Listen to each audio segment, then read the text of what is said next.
To buck voltage बन रहे हैं। पहला जो बक वोल्टेज होता है ये हमारा 1.2 वोल्ट का होता है, जो कि हमारी रैम के लिए होता है।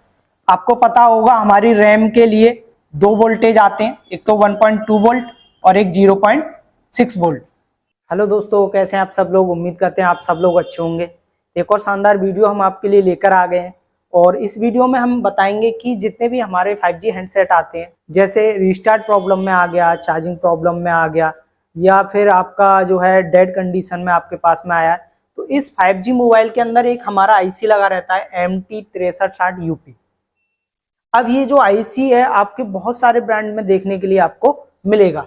देखिए, ये एक पावर मैनेजमेंट आईसी होती है जिसके अंदर हमारा चार्जिंग आईसी होता है, 6 एलडीओ सप्लाई होती हैं और 2 बक सप्लाई होती हैं, और भी बहुत सारे ये काम ये आईसी करती है। तो ये आईसी अगर किसी भी मोबाइल में लगी हुई है और वो मोबाइल में या तो फिंगरप्रिंट काम नहीं कर रहा है या आपका मोबाइल रीस्टार्ट हो रहा है, तो ये प्रॉब्लम आपकी इस आईसी से हो सकती है।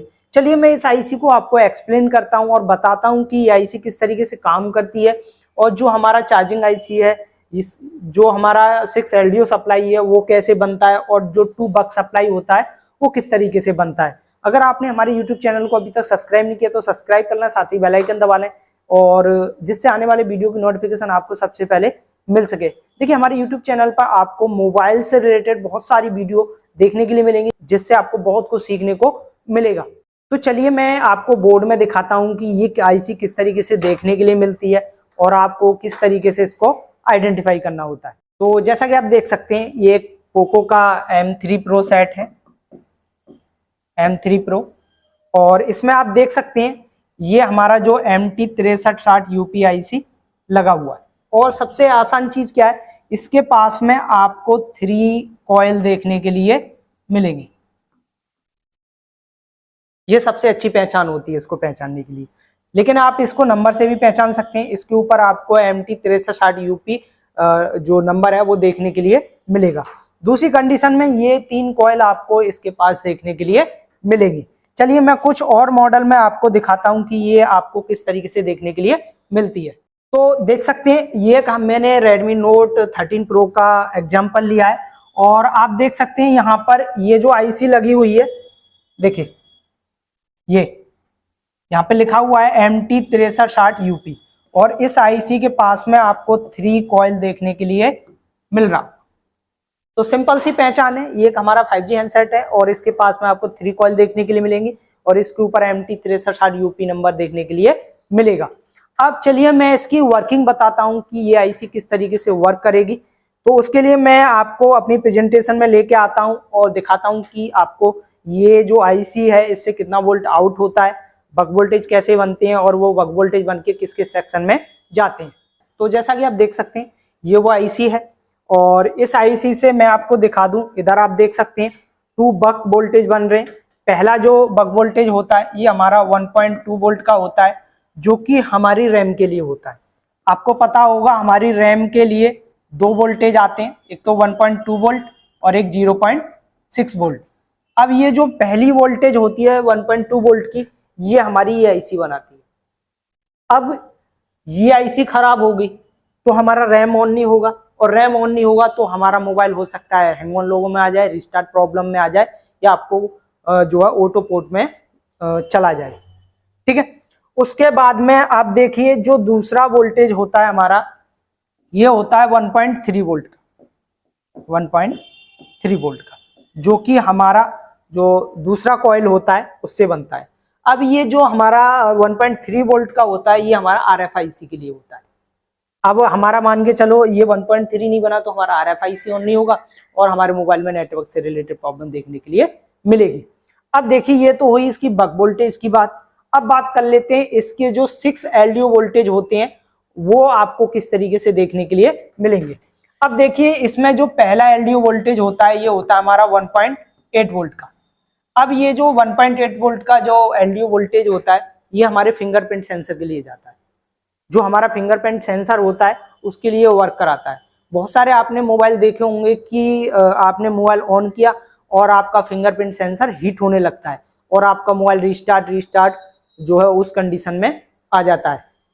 तो इस कंडीशन में आपने फिंगरप्रिंट निकाला और आपका मोबाइल ऑन हो गया, तो उस कंडीशन में क्या होता है, ये जो 1.8 वोल्ट की सप्लाई होती है, ये सप्लाई हमारी शॉर्ट हो जाती है, या ये सप्लाई अगर हमारा नहीं बना तो भी हमारा फिंगरप्रिंट काम नहीं करेगा।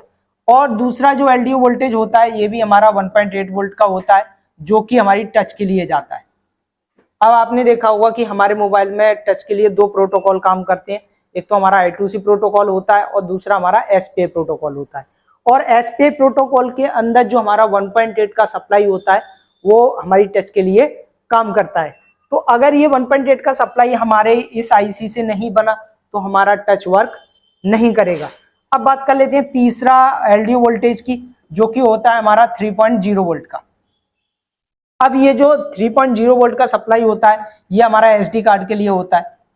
तो जिन लोगों को नहीं पता है कि जो हमारा एसडी कार्ड होता है वो 3.0 वोल्ट पे काम करता है, ठीक है। अब देखिए इसमें से ये जो फिंगरप्रिंट और टच का जो सप्लाई होता है, ये कब काम करेगा, जब आप फिंगरप्रिंट लगाएंगे या आपका जो डिस्प्ले कनेक्टर है वो लगा होगा, तभी ये सप्लाई दोनों बनेगी। उसके बाद में जो एसडी कार्ड की जो 3.0 वोल्ट की सप्लाई होती है और एलडीओ वोल्टेज और एलडीओ 4 से जो हमारी 3.0 वोल्ट की सप्लाई होती है, जो कि हमारे सीपीयू के लिए जाती है, ये भी हमारे ऑन होने के बाद बनेगा। अब देखिए इसमें एलडीओ 5 से 0.75 की एक वोल्टेज और बनती है, जो कि सीपीयू के लिए जाती है। अब ये 0.7 वोल्ट की जो सप्लाई होती है, अगर ये सीपीयू के लिए नहीं बनी तो हमारा मोबाइल डेड कंडीशन में रहेगा। यानी कि अगर हम देखें तो पहला वोल्टेज फिंगरप्रिंट, दूसरा टच, तीसरा एसडी कार्ड, चौथा सीपीयू के लिए और पांचवा भी सीपीयू के लिए जाता है। तो इनमें से अगर ये वोल्टेज नहीं बनी या ये लाइन शॉर्ट हो गई और अगर हमारा टच का नहीं वोल्टेज बना तो हमारा टच काम नहीं करेगा, और एसडी कार्ड का वोल्टेज नहीं बना तो एसडी कार्ड काम नहीं करेगा। उसके बाद जो हमारा जो एलडीओ 6 से जो हमारा 0.6 वोल्ट बनता है, ये हमारा रैम के लिए बनता है। अब मैंने आपको बताया था रैम के लिए दो वोल्टेज हमारी आती हैं, एक तो होता है हमारा 1.2 वोल्ट और दूसरा होता है हमारा 0.6 वोल्ट। अब ये जो 1.2 वोल्टेज होता है हमारा ये कॉइल बनाती है, और 0.6 वोल्टेज होता है वो हमारे इसके एलडीओ डिपार्टमेंट से बनता है। अगर ये बोल्ट भी नहीं बना तो हमारा रैम ऑन नहीं होगा, और हमारा रैम ऑन नहीं होगा तो हमारा मोबाइल हैंग ऑन लोगों की प्रॉब्लम में देखने के लिए मिलेगा। तो इस तरीके से ये जो आईसी होती है इसके ये बक वोल्टेज होते हैं, और ये जो बक वोल्टेज होते हैं अलग अलग सेक्शन के लिए जाते हैं।